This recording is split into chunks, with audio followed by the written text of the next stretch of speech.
Qual é a importância da célula na igreja? É o nosso tema, vamos fazer uma reflexão aqui sobre isso. E como ela pode ajudar no crescimento e fortalecimento da fé. Romanos, capítulo 16, versículo 5. Saudai também a igreja que está em sua casa. Saudai a Epíneto, meu amado, que és as primícias da Acaia em Cristo. Então, eu quero chamar a atenção para essa parte A. Presta atenção. Saudai também a igreja que está em sua casa. A igreja que está onde? Em sua casa. Ok. E Atos capítulo 5, versículo 42. Todos os dias no templo e nas... Aonde? Nas casas. Então, templo nós já estamos acostumados, ok? É importante vocês entenderem que este templo que fala ali não era um templo cristão, tá? Porque quando a igreja começou, não começou fazendo templos cristãos. Era um templo judaico, e como eles eram da cultura, eles eram judeus, então eles já vinham ao templo natural. Só que agora eles começaram a ir com outra perspectiva, com a perspectiva de cristão, de seguidor de Jesus. Só que eles não tinham um templo exclusivo para eles. Eles então se reuniam no templo, precisamente não de dentro do templo, mas aos arredores ali no pátio e em alguns lugares. E eles aproveitavam para pregar o evangelho aos judeus que não estavam convertidos. Amém? Mas eles também se reuniam nas casas. Então, efetivamente, o local de reunião deles era nas casas. As casas dos judeus, as casas de classe média para cima, era da seguinte forma. Geralmente era um vão, né, um cômodo, vamos chamar assim, grande, como se fosse uma espécie de recepção. Às vezes no meio tinha uma espécie de ponte de água ali, e eles recebiam o pessoal no meio, e os cômodos da casa ficavam nas laterais, quarto, cozinha e etc. Então, não eram todas as casas, mas as casas de classe média geralmente tinham esse espaço grande onde eles se reuniam.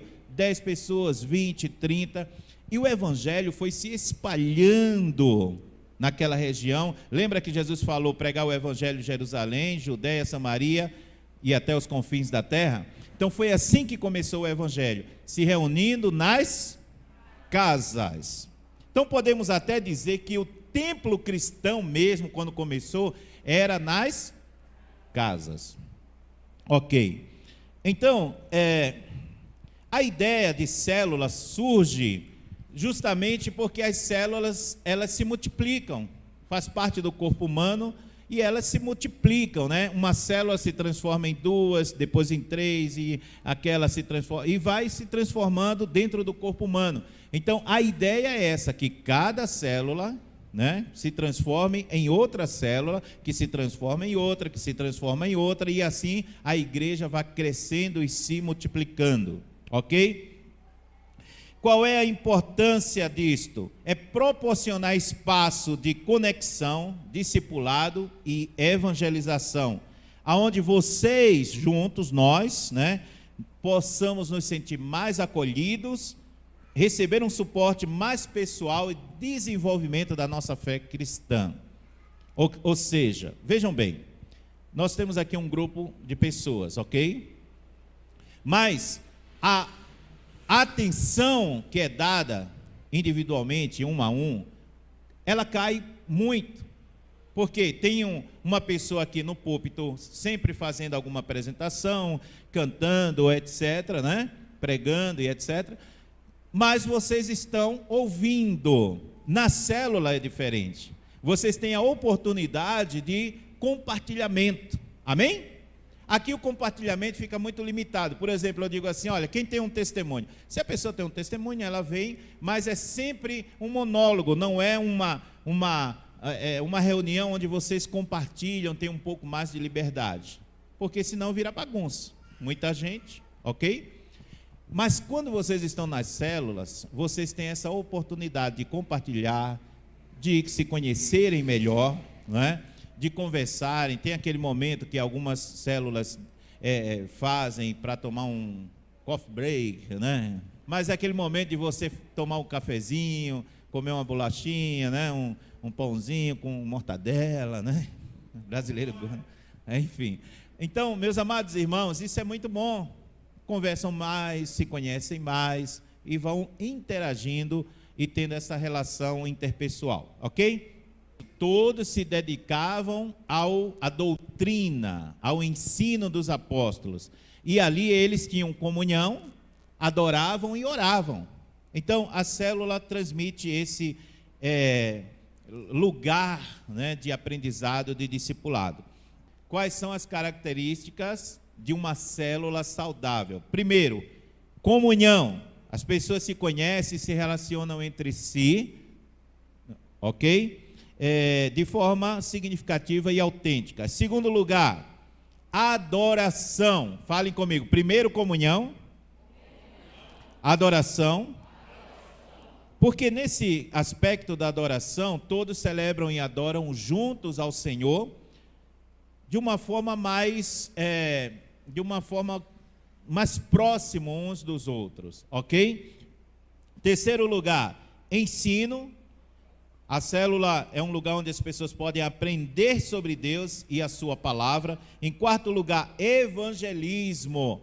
Por quê? Porque você vai, né, tentar levar seu amigo, levar seu familiar, levar aquela pessoa que está mais próxima. Outra coisa, essa parte do evangelismo é legal, porque geralmente a célula é próxima da sua casa. Não é, vamos dizer, todos os casos, mas na maioria a ideia é essa, fazer a célula próxima da sua casa. E aí você tem aquela facilidade de duas coisas. Primeiro, quando você chama para vir na igreja, tem pessoas que têm problema de vir na igreja, no templo mesmo, né? Ela tem dificuldade. Mas quando você diz, vamos lá em casa, vai ter uma reunião lá, legal, o pessoal vai trocar umas ideias, falar de Jesus, não é nada assim complicado, vamos lá e tal.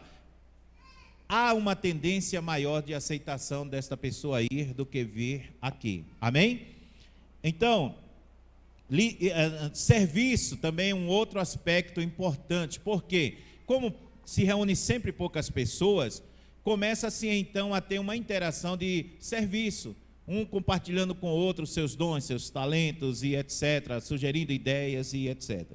Né? Liderança, porque nós temos o aspecto da vice-liderança, que não precisa ser só um, pode ser 2, 3, e aí esse vice-líder, ele é estimulado a participar das reuniões de líderes, da escola de líderes e daí por diante. Então ele vai ser despertado nele o dom, amém?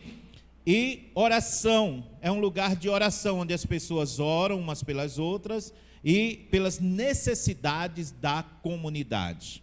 Então, meus amados irmãos, esses são alguns aspectos importantes da célula, ok?